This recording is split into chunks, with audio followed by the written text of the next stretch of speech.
Alright, we're over here at the stove. We're going to crank this sucker on high. We're going to get this pretty hot. We're going to put the oil in here. I'm just using some canola oil because that's what I have.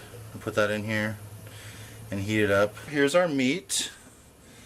It's got the dredge on it. It could be a little bit more floured, but it's okay. Let's give this a little test. It's not quite enough, but we'll get there. There we go. Now it's cooking. Okay, so I'm not going to put all this meat in here at once. I'm just going to put enough to cover the bottom of the pan. Oh, there's some of the flour.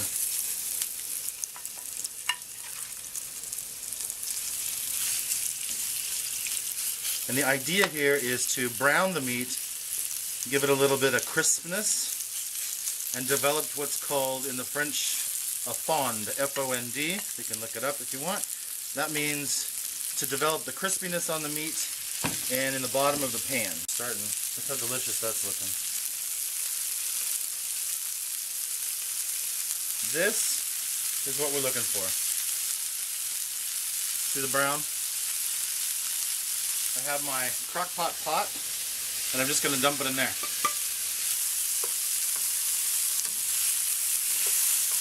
Okay, it might be hard to see on camera, but it's looking pretty good here.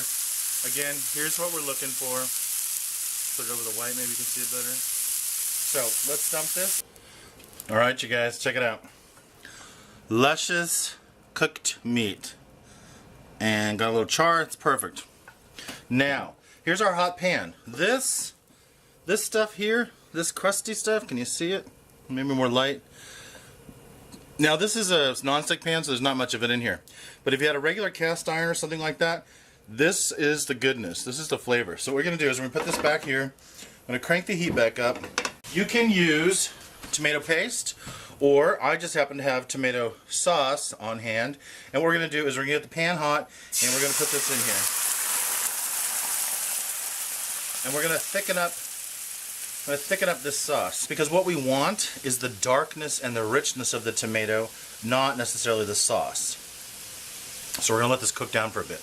See this? It's getting thick and rich, and it's taking all the meat sauce, all the meat parts with it, all the fond. This is what you want. Again, if you have tomato paste, use that. I just didn't have any on hand, but this I did have. When you think it's thick enough, it's done. The idea here with the tomatoes is to use the sugar, caramelize the sugar that's in the tomatoes. Remember, tomatoes are a fruit, not a vegetable, and they have a lot of sugar in it. That's why they're kind of sweet. That's why tomato sauce is sweet, except for the cornstarch they add to it. Anyway, to me, that's pretty good. It's nice and dark, and that's what I want. So we're going to turn this off. I'm going to switch pans. Now we're going to add our sauce in. The fond. Remember, the idea was to get the fond. We're going to add our onion. Make sure you get them all. We're going to add our mushrooms, which looks like a ton, but remember, they're going to cook down. So look how full that looks. It looks like a ton, but I guarantee you this will be like a third done. I'm going to add the parsley. I almost forgot. Remember this guy? We're going to tuck him down right in here. There he is. Now, here's what's going to happen. We're going to put this on the heat. We're going to cook it for a couple hours, and then we'll check on it, and then we'll most likely take out the parsley. You will see that the mushrooms will wilt it down. I'm going to add just a little bit of water to this before we put it on the heat, and then in a couple hours I will add the carrots and the potatoes. Still going, looking good. That would be the beef stew. It has been about 3 hours, and you are looking at, ta-da, the crock pot. And as I said before, the stuff is really going to cook down, so check it out. Ooh, that's hot. Alright, let's try this again. Ta-da! So let's take out, remember the parsley we had. Parsley's given up its flavor. We'll take that out. And then I'm going to take out this just temporarily. This is our espaces. Oh my god, I wish you guys could smell this. It is so mushroomy. I mean, you could totally eat this right now, but the onions are not quite soft yet. It's getting thicker. The flour from the meat, remember the flour on the meat, is thickening up the broth here. Let's mix this up, and then the last thing we're going to do is we're going to put our carrots and our potatoes back in.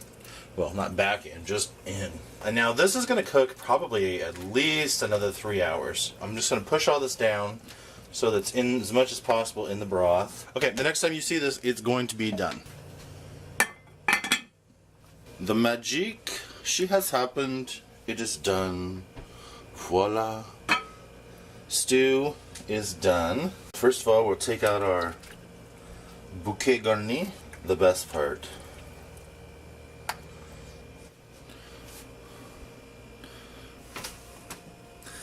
And now the part you've all been waiting for.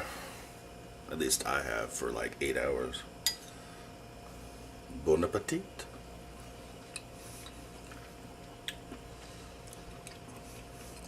That is delicious. I think my friends are going to be very happy tonight for dinner. I hope you guys try this. Thanks for watching, everybody. I hope you enjoyed this beef stew. I hope you try it and let me know how delicious it is. I would love to see pictures. Everybody's got their fan thing going on, and I like to see what you guys are doing out there. If you've cooked something up, let me know. Like and subscribe as always if you haven't before. Right down below, the recipe will be there as well.